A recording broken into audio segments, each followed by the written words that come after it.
বোন প্রশ্ন করেছেন, আপনি একজন আলেম, আপনি কেন ওয়াজ মাহফিলে ওয়াজ নসিহতের ভেতরে রাজনীতির কথা বলেন? ভালো কথাই বলছেন। বিষয়টা হচ্ছে,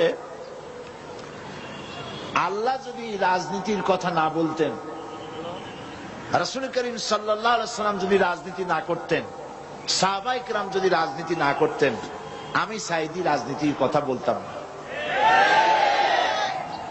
যেহেতু আল্লাহ পাক কোরআনে কারীমের মধ্যে রাজনীতির কথা বলেছেন, রাজনৈতিক বক্তব্য কোরআনে আছে, তো আমি কিভাবে রাজনীতির কথা না বলে পারবো? যদি আমি এগুলি না বলি, তাহলে রাসূল করিম সাল্লাল্লাহু আলাইহি ওয়াসাল্লাম বলেছেন, আস-সাকিতু আনিল হাক্কি ফাহুয়া শায়তানুন আখরাস।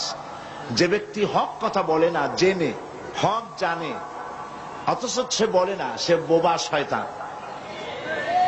কাজেই যারা কোরআন হাদিস জানার পরেও কোরআন হাদিসের অর্থনীতি, রাজনীতি সম্পর্কে জনগণকে অবহিত করে না, রাসূল যে কথা বলেছেন সে তো বোবা শয়তান হয়ে যাবে। তো আল্লাহ পাকের রাসূল রাজনীতি করেছেন, রাষ্ট্রপ্রধান ছিলেন।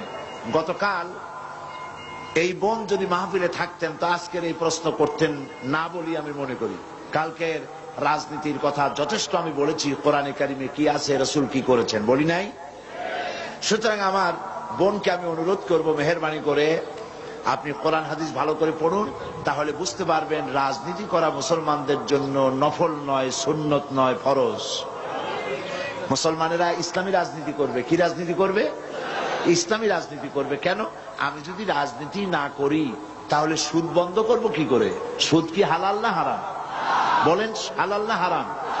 তা আমি কি খতমে খাজেগান পড়ে, বুখারী শরীফ খতম করে, কোরআন শরীফ খতম করে, ফু দিয়া সুদযুক্ত সুদওয়ালা ব্যাংকগুলিকে আমি কি সুদ বন্ধ করতে পারবো?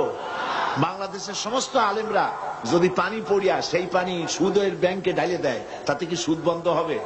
তাবলিগি জামাতের লোকেরা টঙ্গি বসে লক্ষ লক্ষ মানুষ সুদের বিরুদ্ধে কানতে কানতে সব যদি বেহুশ হয়ে যায়, তাতে কি সুদ বন্ধ হবে? সুদ বন্ধ হবে কিসে? পার্লামেন্টে আইন পাস করতে হবে। পার্লামেন্টে কি করতে হবে? সুদ বিরোধী আইন পাস করতে হবে সুদ বন্ধ করার জন্য। আর পার্লামেন্টে আপনি যাইতে পারবেন না কিয়ামত পর্যন্ত পীর মুরিদি করিয়া। পার্লামেন্টে যাইতে পারবেন কখন? রাজনীতি করিয়া। কি করে যেতে পারবেন? তাহলে রাজনীতি না করলে আপনি সুদ বন্ধ করবেন কি করে? এরপরে দেশে বেশ্যাবৃত্তি চলতেছে, ঘুষ চলতেছে, সুদ চলতেছে, জুয়া চলতেছে, জেনা ব্যভিচার চলতেছে, ঠিক কিনা বলেন? এগুলো আপনি কি দিয়ে বন্ধ করবেন? এদেশে তো হাজার হাজার বছর ধরে ওয়াজ হচ্ছে, শত শত বছর ওয়াজ হইতেছে, পীর মুরিদি হইতেছে, বলেন কথা ঠিক কিনা? তো এত ওয়াজ, এত পীর মুরিদি, এত তাবলীগ, এত জিকির, এত কিছু, সুদ বন্ধ হয়েছে? বেশ্যাবৃত্তি বন্ধ হয়েছে? জেনা বন্ধ হয়েছে?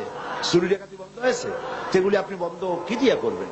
বন্ধ করবেন সেইভাবে রাসূল করেছেন, যেভাবে রাসূলুল্লাহ মদিনায় গিয়েছেন, রাষ্ট্র প্রতিষ্ঠা করেছেন, কোরআনের আইন চালু করেছেন, রাজনৈতিক বিধান চালু করেছেন, সমাজনীতি দিয়েছেন, অর্থনীতি দিয়েছেন, ইসলাম পূর্ণাঙ্গ রূপে প্রতিষ্ঠিত হয়েছে।